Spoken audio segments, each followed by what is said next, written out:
নমস্কার বন্ধুরা, খবর সন্ধান চ্যানেলে আপনাদের প্রত্যেককে আরেকবার স্বাগত জানাচ্ছি। অবশেষে দক্ষিণবঙ্গে কালবৈশাখী ঝড় বৃষ্টির পরিবেশ তৈরি হতে চলেছে। কবে আসবে সেই পরিবর্তন? তাপপ্রবাহ এখনই কমছে না, টানা কয়দিন চলতে পারে। এছাড়া উত্তরবঙ্গে তাপপ্রবাহ কমে যাওয়ার পূর্বাভাস দিলেন আলিপুর আবহাওয়া দপ্তর। উত্তরবঙ্গে আজকে ঝড় বৃষ্টি বাড়তে পারে। ত্রিপুরা, মণিপুর, মিজোরাম, নাগাল্যান্ড সহ ভারতবর্ষের আবহাওয়া পরিস্থিতি এবং বাংলাদেশের আবহাওয়া পরিস্থিতি সমস্ত কিছু আপনাদের সঙ্গে শেয়ার করার চেষ্টা করব এই ভিডিও থেকে। ভিডিওটি ভালো লাগলে একটি লাইক করতে ভুলবেন না। আমাদের চ্যানেলটিকে সাবস্ক্রাইব করে রাখার আপনাদের কাছে আরেকবার রিকোয়েস্ট রইল। প্রথম কথাই হচ্ছে, দক্ষিণবঙ্গে যে প্রবাহমান চলমান লু হাওয়া বা গরম হাওয়া বা তাপপ্রবাহ চলছে, সেটা আগামীকাল বা আজকেই কমার কোনো পূর্বাভাস নেই। সেটা চলতে পারে মে মাসের 2 তারিখ পর্যন্ত বা 3 তারিখ পর্যন্ত। তবে 4 তারিখের দিকে একটা পরিবর্তন অবশ্যই আসছে এবং 4 তারিখ থেকে কালবৈশাখী ঝড় বৃষ্টির পরিবেশ তৈরি হতে পারে। তার আগে জানাই আপনাদের আজকের আবহাওয়াটা কেমন থাকবে।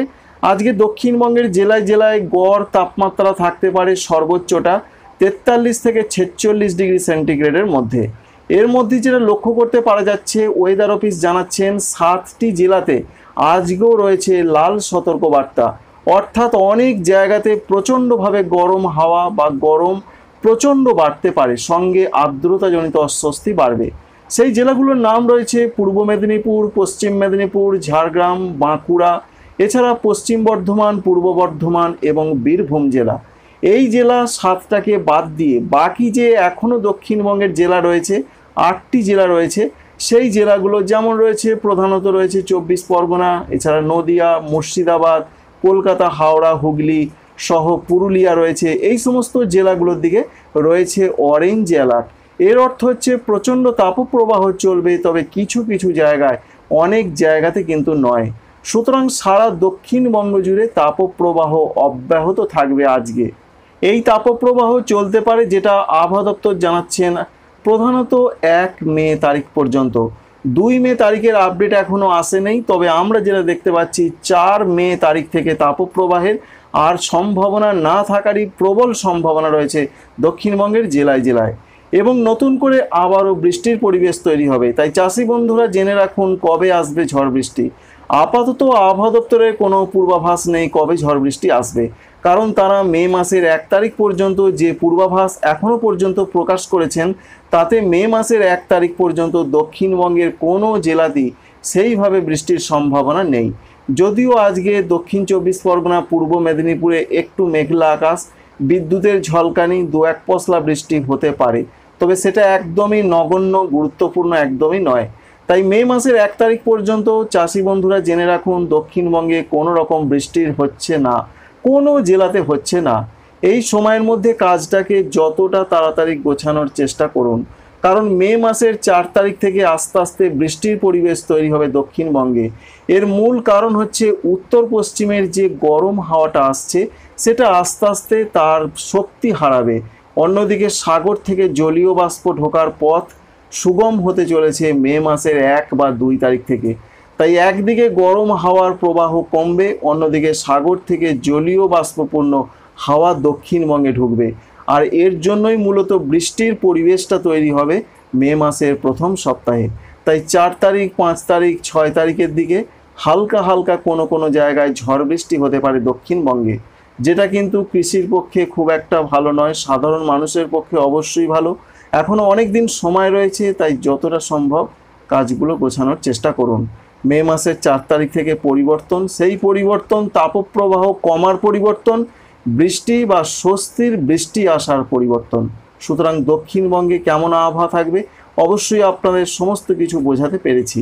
তবে এর মধ্যে যে খবর রয়েছে, আজকে তাপমাত্রা এখনও বাড়তে পারে 1 থেকে 2 ডিগ্রি সেন্টিগ্রেড। পশ্চিমবঙ্গের উত্তরবঙ্গের জন্য যা পূর্বাভাস, আজকে দার্জিলিং, কালিম্পং, জলপাইগুড়ি, কুচবিহার, আলিপুরদুয়ারে বিক্ষিপ্ত আকারে বজ্রবিদ্যুৎ সহ ঝড় বৃষ্টি হতে পারে। এর সঙ্গে 30 থেকে 40 কিলোমিটার বেগে দমকা ঝড় দিতে পারে। আগামীকাল সেই রকম ঝড় বৃষ্টির সম্ভাবনা নেই, হালকা হালকা 2-1 জায়গায় বৃষ্টি হতে পারে দার্জিলিং, কালিম্পংয়ে। সঙ্গে 30 তারিখ মে মাসের 1 তারিখ, 2 তারিখের দিকে উত্তরবঙ্গের ওপরের জেলাগুলোতে ঝড় বৃষ্টি থাকতে পারে বা বাড়তে পারে। 30 থেকে 40 কিলোমিটার বেগে দমকা ঝড়, সঙ্গে হালকা হালকা বজ্রবিদ্যুৎ সহ বৃষ্টি হতে পারে। কিন্তু উত্তর দিনাজপুর, দক্ষিণ দিনাজপুর, মালদহের জন্য যে আপডেট রয়েছে, আপাতত 30 এপ্রিল তারিখ পর্যন্ত তাপপ্রবাহ চলবে। রয়েছে কমলা সতর্কবার্তা অর্থাৎ অরেঞ্জ অ্যালার্ট। এর অর্থ কিছু কিছু জায়গায় প্রচণ্ড গরম হাওয়ার প্রবাহ চলবে। মে মাসের 1 তারিখ থেকে আলিপুর আবহাওয়া দপ্তর জানাচ্ছেন আর তাপপ্রবাহ চলবে না মালদহ, দক্ষিণ দিনাজপুর, উত্তর দিনাজপুরে। তবে আমরা যেটা দেখতে পাচ্ছি মে মাসের 1 তারিখের দিকেও তাপপ্রবাহের সম্ভাবনা থাকছে এই 3টি জেলাতে। তাপমাত্রার ক্ষেত্রে যে আপডেট রয়েছে আপাতত 2-1 ডিগ্রি বাড়তে পারে। এই রয়েছে সারা পশ্চিমবঙ্গের ওয়েদারের আপডেট। সুতরাং দক্ষিণবঙ্গে পরিবর্তন আসছে মে মাসের প্রথম সপ্তাহেই, যেটা আপনাদের কিছুদিন আগেই আমি জানিয়েছিলাম। অন্যদিকে ভারতবর্ষের ক্ষেত্রে বড় পরিবর্তন, বিশেষ করে উত্তর পূর্ব ভারতের রাজ্যগুলোতে প্রচণ্ড ঝড় বৃষ্টি আসছে। বিশেষ করে আসাম, মেঘালয়, অরুণাচল প্রদেশ, ত্রিপুরা, মণিপুর, মিজোরাম, নাগাল্যান্ড। অরুণাচল প্রদেশের ক্ষেত্রে মাঝারি থেকে ভারী বৃষ্টি শুরু হবে আজ থেকে, আগামী কয়েকদিন চলতে পারে। আসামের ক্ষেত্রে হালকা মাঝারি বৃষ্টি চলবে, বৃষ্টি বাড়বে 28 তারিখ থেকে, যেমন দিসপুর, জোরহাট, শিলচর এই সমস্ত জায়গায় বৃষ্টি বাড়বে। ত্রিপুরার ক্ষেত্রে 29 বা 30 তারিখ পর্যন্ত হালকা হালকা বৃষ্টি, দমকা ঝড় এবং বজ্রবিদ্যুতের অ্যাক্টিভিটি থাকতে পারে। ত্রিপুরার ক্ষেত্রে সবথেকে বড় কথা, মে মাসে ঝড় বৃষ্টি, বিশেষ করে বজ্রবিদ্যুৎ সহ বৃষ্টির পরিমাণ প্রচণ্ড বাড়তে পারে। মে মাসের 2 তারিখ 3 তারিখের দিকে মাঝারি থেকে ভারী বৃষ্টির সম্ভাবনা রয়েছে সারা ত্রিপুরা জুড়ে বেশ কিছু কিছু জায়গাতে। সঙ্গে মণিপুর, মিজোরাম, নাগাল্যান্ডও সেই রকম একটা সম্ভাবনা আমরা লক্ষ্য করতে পারছি।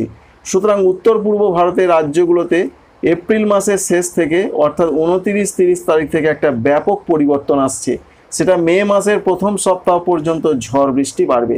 ভারতবর্ষের ক্ষেত্রে যে আপডেট রয়েছে, পশ্চিমী ঝঞ্ঝার এফেক্টের জন্য জম্মু কাশ্মীর, লাদাখ, গিলগিট বাল্টিস্তান, মুজাফফরাবাদ, হিমাচল প্রদেশ এই সমস্ত রাজ্যগুলোতে বেশ মাঝারি থেকে কোথাও কোথাও মাঝারি ভারী বা একটু ভারী ঝড় বৃষ্টি চলবে আজ এবং আগামীকাল। মধ্যপ্রদেশ, ছত্তিশগড়, মধ্য মহারাষ্ট্র, মারাঠাওয়াড়া, বিদর্ভ, অন্ধ্রপ্রদেশ এই সমস্ত রাজ্যগুলোতে হালকা হালকা 2-1 জায়গায় বৃষ্টি হতে পারে। এছাড়া অন্ধ্রপ্রদেশ, সঙ্গে রয়েছে উড়িষ্যা, বিহার, ঝাড়খণ্ড, পশ্চিমবঙ্গ, কর্ণাটক, তামিলনাড়ু, পুদুচেরি, করাইকল এখানে তাপপ্রবাহ চলবে। তবে দক্ষিণ ভারতের রাজ্যগুলোতে বৃষ্টির কোনো সম্ভাবনা নেই। তামিলনাড়ু, পুদুচেরি, করাইকলে বৃষ্টি হচ্ছে না। 2-1 জায়গায় আইসোলেটেড প্লেসে হতে পারে, কেরলের 2-1 জায়গা হতে পারে। এছাড়া বাংলাদেশের জন্য যা পূর্বাভাস রয়েছে, বাংলাদেশ আবহাওয়া অধিদপ্তর জানাচ্ছেন তাপপ্রবাহ চলবে। আপাতত তাপমাত্রা একটু বাড়তে পারে আজকে। সঙ্গে বৃষ্টির ক্ষেত্রে যে পূর্বাভাস রয়েছে, শুধুমাত্র সিলেট বিভাগে বৃষ্টি হতে পারে। তবে চট্টগ্রাম বিভাগের 2-1 জায়গায় খুবই হালকা বৃষ্টি হতে পারে, খুব একটা গুরুত্বপূর্ণ নয়। দেশের কোনো কোনো অংশে বিক্ষিপ্ত শিলাবৃষ্টি হতে পারে। তাই আজকে, আগামীকাল, আগামী পরশু বৃষ্টি হালকা হালকা সিলেট বিভাগের দিকেই সম্ভাবনাটা বেশি রয়েছে। রংপুর, রাজশাহী, এছাড়া ময়মনসিংহ, সঙ্গে খুলনা বিভাগে কোনো রকম বৃষ্টি নেই। মে মাসের প্রথম থেকেই ঝড় বৃষ্টি আরও বাড়বে বাংলাদেশের ক্ষেত্রে। বিশেষ করে রয়েছে সিলেট বিভাগ, সঙ্গে ঢাকা বিভাগ, এছাড়া কুমিল্লা অঞ্চল, চট্টগ্রাম এই সমস্ত বিভাগগুলোর দিকে। দেশের উত্তর পূর্বাঞ্চল এবং দক্ষিণ পূর্বাঞ্চলে মাঝারি ঝড় বৃষ্টি আসতে পারে, 2-1 জায়গায় মাঝারি ভারী হতে পারে। মে মাসের 2 তারিখ 3 তারিখের সম্ভাবনা বেশি। তাই তাপপ্রবাহ আগামী 2 দিন চলার সম্ভাবনা। ঝড় বৃষ্টি সেইভাবে সারা দেশে নেই, শুধুমাত্র সিলেট বিভাগের দিকে সম্ভাবনা, আর চট্টগ্রামে খুব হালকা সম্ভাবনা একটা থাকছে। আপডেট এই পর্যন্তই। অবশ্যই ভিডিওটি আপনাদের কাজে লাগবে। Thanks for watching.